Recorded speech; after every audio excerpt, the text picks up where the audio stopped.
Welcome to our channel. இன்னைக்கு நம்ம இந்த எதை பற்றி பார்க்க போகிறோம் அப்படின்னா, நேற்று வந்து பார்த்தீங்க அப்படின்னா சைனாவில் ரெட்மி டர்போ 3ங்கிற ஃபோன் வந்து லான்ச் ஆகிருக்கு. ஸோ அதோட ஸ்பெசிஃபிகேஷன் தான் பார்க்க போகிறோம். கண்டிப்பாக இந்த ஃபோன் இந்த பேரில் வந்து பார்த்தீங்க அப்படின்னா இந்தியா லான்ச் ஆகாது. இந்தியாவில் வந்து பார்த்தீங்க அப்படின்னா இதே ஃபோன் தான் போக்கோ F6 லான்ச் ஆக போகுது. ஸோ அதனால இந்த ஃபோன் ரொம்பவே இன்ட்ரெஸ்டிங்காக இருக்குன்னு நினைக்கிறேன். ஸோ இப்போ நம்ம வீடியோக்குள்ள போகலாம். ஃபர்ஸ்ட் ஆஃப் ஆல் பார்த்தீங்க அப்படின்னா போக்கோ வந்து F1க்கு அப்புறம் அந்த அளவுக்கு எதுவும் அந்த அளவுக்கு அக்ரெசிவாக அந்த ப்ரைஸ் ரேஞ்சில் வந்து பார்த்தீங்க அப்படின்னா ஃபோன்ஸ் வந்து எதுவும் லான்ச் பண்ண கிடையாது.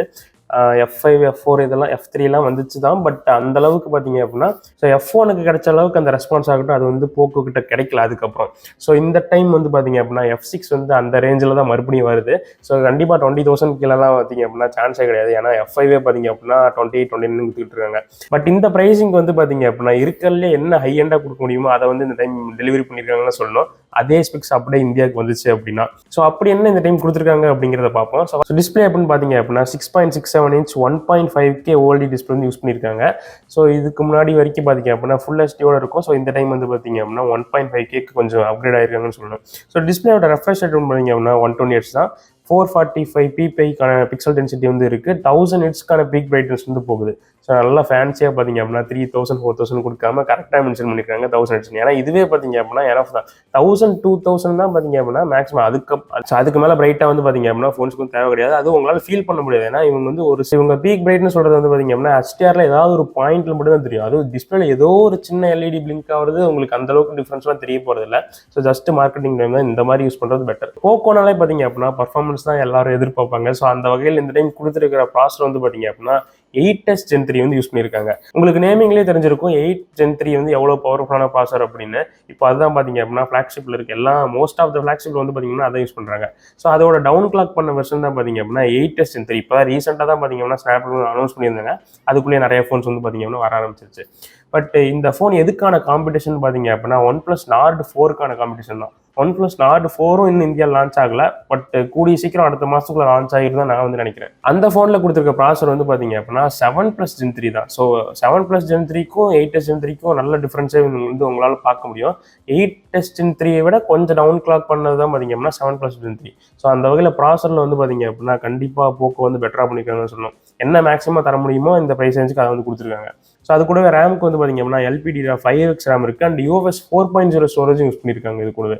அது கூட கேமராஸும் பார்த்தீங்க அப்படின்னா ஒன்றும் மொக்கையாலாம் கொடுக்கல. 50 மெகாபிக்சலுக்கான Sony LYT600 சென்சார் வந்து யூஸ் பண்ணியிருக்காங்க. இதில் OS போட்டும் இருக்குது. அண்டு மொத்தமே பார்த்தீங்க அப்படின்னா இந்த டைம் 2 கேமரா தான் யூஸ் பண்ணியிருக்காங்க. ரெண்டுமே உருப்படியான கேமரா. எதுவும் டெப்த் மேக்ரோ அந்த மாதிரிலாம் போகாமல் 8MP அல்ட்ராவைட் வந்து டீசெண்டாக கொடுத்துருக்காங்க.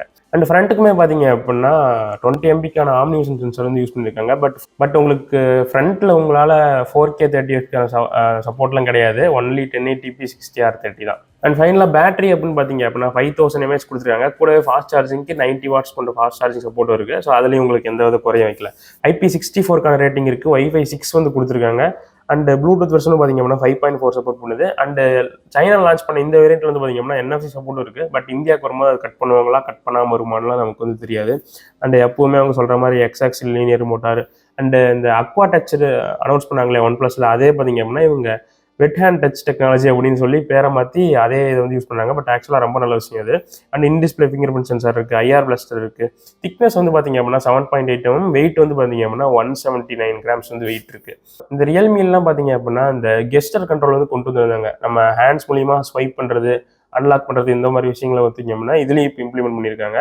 ஸோ இது வந்து அவ்வளோ பெரிய ஃபீச்சர் இதுக்காகவே இந்த ஃபோன் வாங்கணும் அப்படின்லாம் கிடையாது. ஜஸ்ட்டு கொடுத்துருக்காங்க அவ்வளோதான். ஸோ ஃபைனலாக என்ன தான் இவங்க ஸ்பெக்ஸ் கொடுத்தாலும் போக்கோவை பொறுத்த வரைக்கும் ப்ரைஸிங் தான் முக்கியமான விஷயம். ஸோ இந்த ஃபோன் சைனாவில் எவ்வளோக்கு ப்ரைஸ் பண்ணியிருக்காங்க அப்படின்னு பார்த்தீங்க அப்படின்னா நீங்கள் இந்தியன் ப்ரைஸ் கன்வெர்ட் பண்ணால் 23,000க்கு வந்து ப்ளேஸ் பண்ணியிருக்காங்க. ஸோ இது அந்த ஊர்லேயும் பார்த்தீங்க அப்படின்னா OnePlus Nord காம்படிஷனாக தான் லான்ச் பண்ண போகிறாங்க. இங்கேயும் பார்த்தீங்க அப்படின்னா அது காம்படிஷன் தான் லான்ச் பண்ண போகிறாங்க. ஸோ இந்த ப்ரைஸ் ரொம்பவே ஒரு அக்ரெசிவான ப்ரைஸிங். ஸோ இது இந்தியாவுக்கு வரும்போது எப்படி வரலான்னு பார்த்தீங்க அப்படின்னா 28 to 30 இந்த 28 to 30,000க்குள்ளே வந்துச்சு அப்படின்னா கண்டிப்பாக இந்த செக்மெண்ட்டோட கில்லராக இருக்கும் இந்த ஃபோனு. பட் ரியல் லைஃப்லையும் இதே மாதிரி மெயின்டைன் பண்ணிச்சு உங்கள் சொன்னதெல்லாம் உண்மையாக இருந்துச்சு அப்படின்னா நல்லாயிருக்கும். அண்ட் அது மட்டும் இல்லாமல் இந்தியாவில் லான்ச் பண்ண போகிற OnePlus Nord 4 வந்து பார்த்தீங்க அப்படின்னா கண்டிப்பாக 30,000க்கு மேலே வரும்னு நான் வந்து எதிர்பார்க்குறேன்.